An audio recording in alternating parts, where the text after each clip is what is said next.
नमस्कार दोस्तों, आज शुक्रवार के दिन मैं आपके लिए लेकर आई हूँ वैभव लक्ष्मी व्रत की कथा।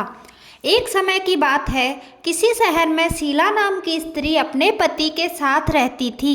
शीला धार्मिक स्वभाव की थी और भगवान की कृपा से उसे जो भी प्राप्त हुआ था वह उसी में संतोष करती थी। शहर में रहकर भी उसमें भजन कीर्तन, भक्ति भाव और परोपकार का भाव था। वह अपने पति और अपनी गृहस्थी में खुश थी। आस पड़ोस के लोग भी उसकी तारीफ किया करते थे। कुछ समय बाद उसका पति कुसंगति में पड़ गया और शीघ्र अमीर होने का ख्वाब देखने लगा। अधिक से अधिक धन प्राप्त करने के लालच में वह गलत मार्ग पर चल पड़ा। बुरे मित्रों के साथ रहने के कारण उसमें शराब, जुआ और नशीले पदार्थों का सेवन करने की लत बन गई। जुआ शराब में उसने अपना सारा धन गंवा दिया, जिससे उसकी हालत भिखारियों जैसी हो गई।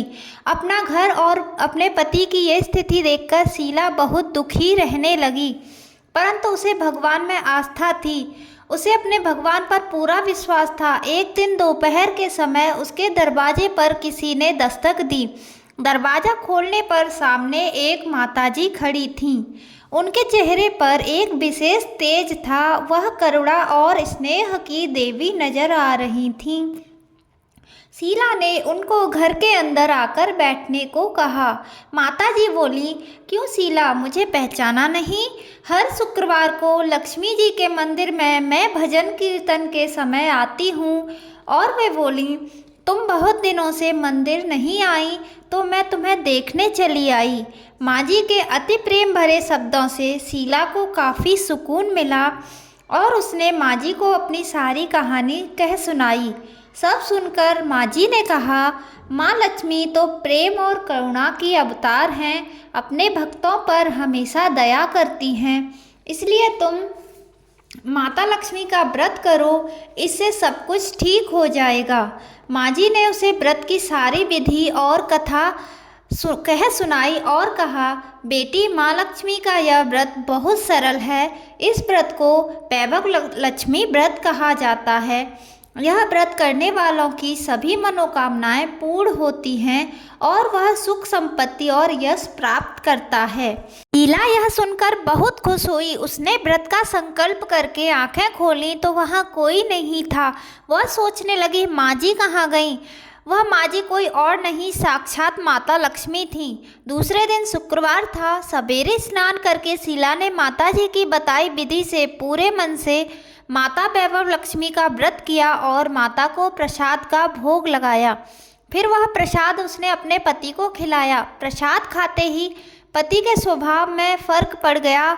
उसने आज शीला को मारा भी नहीं।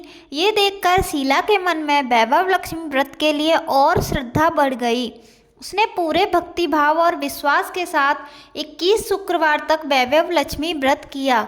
21वें शुक्रवार को माँ जी के कहे मुताबिक उद्यापन कर 7 स्त्रियों को खाना खिलाया और उनको वैभव लक्ष्मी व्रत की पुस्तकें उपहार में दी। फिर माँ के धन लक्ष्मी स्वरूप को वंदन करके मन ही मन प्रार्थना करने लगी, हे माँ धन लक्ष्मी, मैंने आपका वैभव लक्ष्मी व्रत पूर्ण करने की मन्नत मांगी थी, वह आज पूर्ण हुई है। मेरी हर विपत्ति दूर करो माँ, सबका कल्याण करो। जिसके संतान न हो उसे संतान दो। सौभाग्यवती स्त्रियों को अखंड सौभाग्य दो। कुंवारी लड़कियों को इच्छित वर दो। आपका यह चमत्कारी वैभव लक्ष्मी व्रत जो स्त्री करे उसकी सभी विपत्तियाँ दूर करो, सबको सुख संपत्ति दो। ऐसा बोलकर उसने धन लक्ष्मी माँ को प्रणाम किया। व्रत के प्रभाव से उसका पति फिर से अच्छा आदमी बन गया और सारी बुरी आदतें छोड़कर कड़ी मेहनत से अपना काम करने लगा। उसने शीला के गिरवी रखे गहने भी छुड़ा लिए। घर में धन की बाढ़ सी आ गई और पहले जैसी सुख शांति हो गई। हे माँ वैभव लक्ष्मी, जैसा शीला को सुख संपत्ति और वैभव दिया वैसा हम सबको देना। जय माँ वैभव लक्ष्मी। बोलिए माता लक्ष्मी की जय।